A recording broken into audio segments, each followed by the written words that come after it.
also your reaction to her comments about King and Lyndon Johnson. Did you take offense?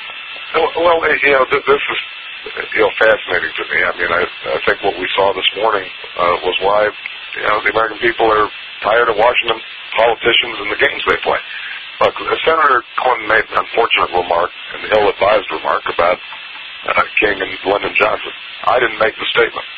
I haven't remarked on it, and she, I think, offended some folks who felt that it somehow diminished King's role in bringing about the Civil Rights Act. She is free to explain that, but the notion that somehow this is our doing is ludicrous.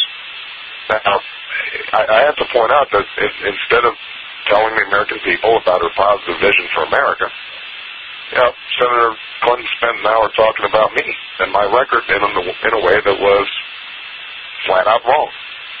She suggested that I didn't clearly and unambiguously oppose the war in Iraq, when it's absolutely clear, and anybody who's followed this knows that I did.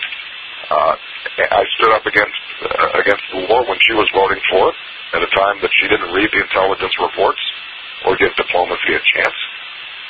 She belittled the most sweeping ethics reform since Watergate, despite the fact that she stood on the sidelines during those negotiations on that bill.